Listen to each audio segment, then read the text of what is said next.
বাড়ির এই অংশটা খুবই নান্দনিক, দেখেন কি চমৎকারভাবে ডিজাইন করা হয়েছে।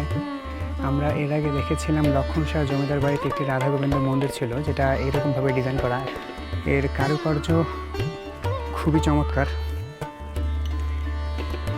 যেটা তালা দিয়ে বন্ধ করা। আমরা যদি একটু ওপরের দিকেই যাই, দেখেন এর ডিজাইন খুবই চমৎকার।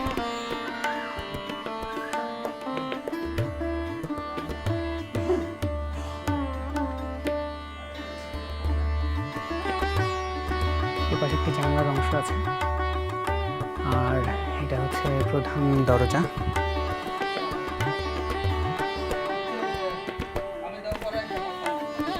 আর এটা হচ্ছে জানলার আরেকটা অংশ, চমৎকারভাবে নকশা করা আছে।